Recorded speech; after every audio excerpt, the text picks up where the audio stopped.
આજે કલેક્ટર કચેરી ખાતે શહેરની અલગ અલગ સંસ્થાઓ દ્વારા મંદિરો બચાવવા આવેદનપત્ર આપ્યું। શ્રી રામ યુવા સંગઠન, અખિલ ભારત હિન્દુ મહાસભા, આંતરરાષ્ટ્રીય હિન્દુ પરિષદ દ્વારા ગુજરાતમાં મંદિરો તોડવામાં ન આવે જેથી હિન્દુઓની ધાર્મિક લાગણી ન દુભાય તે માટે કલેક્ટરને આવેદનપત્ર આપી રજૂઆત કરવામાં આવી। તાજેતરમાં ગુજરાત સરકાર દ્વારા ગુજરાતના હજારો મંદિરોને હટાવવા માટે નોટિસ આપવામાં આવી છે। તે મંદિરો ના તોડવામાં આવે તેવી માંગ કરવામાં આવી હતી તથા નિર્ણયનો વિરોધ અને સંવિધાનિક રીતે શાંતિપૂર્ણ ધરણા કરનાર હિન્દુ નેતાઓની પોલીસ દ્વારા ખોટી ધરપકડ ન થાય તેવી માંગણી કરી હતી।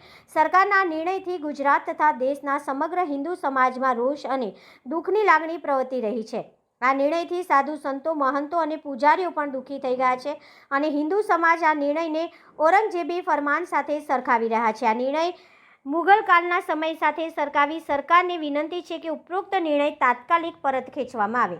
વર્તમાન મંદિર તોડવાનો વિરોધ કરનાર આંતરરાષ્ટ્રીય હિન્દુ પરિષદના રાષ્ટ્રીય મંત્રી અને ગુજરાત પ્રદેશના અધ્યક્ષ રણછોડભાઈ ભરવાડ, ઉત્તર ગુજરાત પ્રાંતના કાર્યકારી અધ્યક્ષ બચુભાઈ લાડવા અને ઉત્તર ગુજરાતના પ્રાંતના મંત્રી રાજુભાઈ પટેલ અમદાવાદી સિટી ક્રાઇમ બ્રાન્ચ દ્વારા તબક્કાવાર તારીખ 29/7/2024 અને તારીખ 30/7/2024ના રોજ ધરપકડ કરવામાં આવી હતી। તેઓની તાત્કાલિક છોડવામાં આવે તેવી માંગ કરી હતી। હિન્દુઓને પોતાના મંદિરની રક્ષા માટે શાંતિપૂર્ણ અને સંવૈધાનિક પદ્ધતિનો વિરોધ કરવો શું ગુજરાતમાં ગુનો છે? અને જો ગુનો નથી તો હિન્દુઓ નેતાઓને પ્રતાડિત કરીને તેમની ધરપકડ શું કામ? આ ધરપકડ કરવામાં આવતા મંદિરોના સંતો, મહંતો, પૂજારીઓ અને હિન્દુ ધર્મ પ્રેમીઓમાં રોષ અને દુઃખની લાગણી અનુભવાઈ રહી છે। આંતરરાષ્ટ્રીય હિન્દુ પરિષદ તથા અન્ય વિવિધ હિન્દુ સંગઠનો સખત વિરોધ કરે છે અને હિન્દુ યોદ્ધાઓ પર કરેલા કેસ પરત ખેંચવામાં આવે અને ગુજરાત સરકાર દ્વારા મંદિર હટાવવાના નિર્ણયને પરત ખેંચવામાં આવે તેવી હિન્દુ ધર્મ પ્રેમીની લાગણી અને માંગણી છે। સૌને જય સિયારામ। અત્યારે કલેક્ટર ઓફિસે આવ્યા છે। અહીંયા આગળ આવેદનપત્ર નહીં પણ એક ચીમકી આપવા માટે આવ્યા છે કે જે અમારા હિન્દુ યોદ્ધા છે એમને ગણતરીની કલાકોમાં જો છોડવામાં નહીં આવે તો ઇતિહાસ યાદ કરાવીશું। જ્યારે બહારથી મોગલો મંદિરો તોડવા માટે આવ્યા છે તો હિન્દુ યોદ્ધાઓએ ડોકા કાપ્યા છે અને કપાયા છે। જો એ વારો ના આવે એટલા માટે પ્રેમથી, શાંતિથી અહીંયા આગળ રજૂઆત કરી છે, સમજાવવા આવ્યા છે કે આ અમારા હિન્દુ યોદ્ધાને છોડો। અને મંદિર તોડવાની જો વાત કરતા હોય તો કોઈના બાપની તાકાત નથી। મંદિર તોડવાની તો દૂરની વસ્તુ છે, મંદિરને ટચ બી કરે અને જો કદાચ આ ભૂલે ચૂકે એમને ભૂલ કરી તો એમને બહુ જ પરિણામ મોટું ભોગવવામાં આવશે। તે ઘડીએ દરેક હિન્દુઓને જો કદાચ મારવાનું થશે તો મારવા માટે તૈયાર છે અને મરવાનું થશે તો મરવા માટે તૈયાર છે। જય શ્રી રામ। રવિરાજસિંહ, એક હિન્દુ યોદ્ધા। સંગઠન દ્વારા કઈ જગ્યાએ આજે આંતરરાષ્ટ્રીય હિન્દુ પરિષદ, શ્રી રામ સેના અને મંદિર બચાવ સમિતિ જેવા વિવિધ હિન્દુ સંગઠનો દ્વારા કલેક્ટરશ્રીને આવેદનપત્ર આપવામાં આવ્યું। છેલ્લા 10 દિવસથી ગુજરાતની અંદર સંપૂર્ણ હિન્દુ સમાજ જોઈ રહ્યો છે કે જે પ્રશાસન દ્વારા હજારો હિન્દુ મંદિરોને તોડવા માટે નોટિસો આપવામાં આવી। એના વિરુદ્ધ આપણે સૌ પ્રથમ કાર્યક્રમ કર્યો અને વિરોધ નોંધાવ્યો અને માંડવી મેલડી માતાના મંદિરે આપણે માતાજીને આવેદનપત્ર આપ્યું। સમગ્ર ગુજરાતની અંદર આંતરરાષ્ટ્રીય હિન્દુ પરિષદ અમદાવાદ હોય, ભાવનગર હોય, અમરેલી હોય, સુરત હોય, ભરૂચ હોય અને વડોદરા હોય, એ દરેક જગ્યાએ આ પ્રકારના શાંતિપૂર્ણ આંદોલન કર્યા। પ્રશાસન પાસે પરમિશન માંગીને આંદોલન કર્યું, શાંતિપૂર્ણ આંદોલન કર્યું, તેમ છતાં પણ ગુજરાતની અંદર હિન્દુ યોદ્ધાઓની ધરપકડ કરવામાં આવી। તો કેમ? શું મંદિર તોડવું અને એનો વિરોધ કરવો, એની રક્ષા કરવી એ હિન્દુ સમાજ એ ગુનો કહેવાય છે? શું અમે એ ગુનો કર્યો છે? તો એ અમારા હિન્દુ યોદ્ધાઓની ધરપકડ કરવામાં આવી।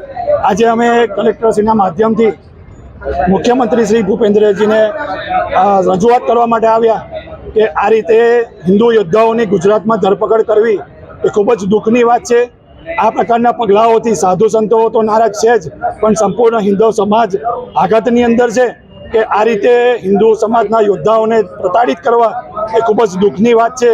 જલ્દથી જલ્દ હિન્દુ યોદ્ધાઓને મુક્ત કરવામાં આવે અને સાથે સાથે એ માંગ પણ કરી કે જે આ હજારો મંદિરો તોડવા માટે જે પ્રયત્ન થઈ રહ્યા છે એ સંપૂર્ણ બંધ કરવામાં આવે।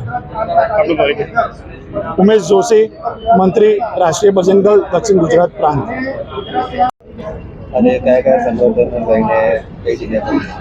તાજેતરની અંદર ગુજરાતની અંદર જે ગુજરાત સરકાર દ્વારા પૂરા ગુજરાતની અંદર મંદિરો હટાવવા માટેની નોટિસ પાઠવી, જેના વિરોધમાં આંતરરાષ્ટ્રીય હિન્દુ પરિષદે વિરોધ કર્યો અને શાંતિપૂર્ણ રીતે વિરોધ કર્યો છે, સંવૈધાનિક રીતે વિરોધ કર્યો છે, પણ એ સરકારને પસંદ નહીં આવી હોય એટલે 2 દિવસ પહેલાં અમદાવાદ ક્રાઇમ બ્રાન્ચ દ્વારા આંતરરાષ્ટ્રીય હિન્દુ પરિષદના રાષ્ટ્રીય મંત્રી અને ગુજરાતના અધ્યક્ષ એવા શ્રી રણછોડભાઈ ભરવાડ, ઉત્તર ગુજરાત પ્રાંતના કાર્યકારી અધ્યક્ષ બચુભાઈ લાડવા અને ઉત્તર ગુજરાત પ્રાંતના મંત્રી રાજુભાઈ પટેલની અમદાવાદ ક્રાઇમ બ્રાન્ચ દ્વારા ધરપકડ કરી અને એમને કોર્ટમાં રજૂ કરીને રિમાન્ડની માંગણી કરી અને કોર્ટે પણ એમને રિમાન્ડ મંજૂર કર્યા છે. તો આ કૃત્ય જો મંદિર બચાવવાનું જે કામ કર્યું છે હિન્દુ યોદ્ધાઓએ, તો એ આતંકવાદી કૃત્ય છે. શું પાકિસ્તાનમાં અને તાલિબાનમાં આવી ગયા છે કે જેને સજા ગણી રહ્યા છે? એક તરફ સરકાર હિન્દુત્વની વાતો કરે છે, રામ મંદિર માટે મોટા મોટા પ્રદર્શનો કરે છે અને અહીંયા મંદિરો તોડે છે, જે મંદિર તોડવાનો વિરોધ કરી રહ્યા છે એ લોકોને જેલ બતાડી રહ્યા છે. તો આજે એના વિરોધમાં આંતરરાષ્ટ્રીય હિન્દુ પરિષદ અને વડોદરાના વિવિધ હિન્દુ સંગઠન જેમ કે રાજપૂત કરણી સેના, હિન્દુ યુવા સંઘ, શ્રીરામ યુવા સંગઠન, મંદિર બચાવ સમિતિ અને વિવિધ અલગ અલગ સંગઠનો આજે વિરોધ કરવા અને પોતાનો વિરોધ નોંધાવવા આવ્યા છે અને આવેદન કર્યું છે કે આ જે હિન્દુ યોદ્ધાઓની ધરપકડ કરી છે એ તીવ્ર ગતિથી એમને મુક્ત કરે અને મંદિરો તોડવાનો જે નિર્ણય છે એ પરત લે. અને જો સરકાર આ રીતે નહીં માને તો હિન્દુ સંગઠનો ભેગા થઈ અને ઉગ્ર આંદોલન કરતા બિલકુલ ખચકાટ નહીં અનુભવે. મનોજ અગ્રવાલ, આંતરરાષ્ટ્રીય હિન્દુ પરિષદ મહામંત્રી, વડોદરા મહાનગર.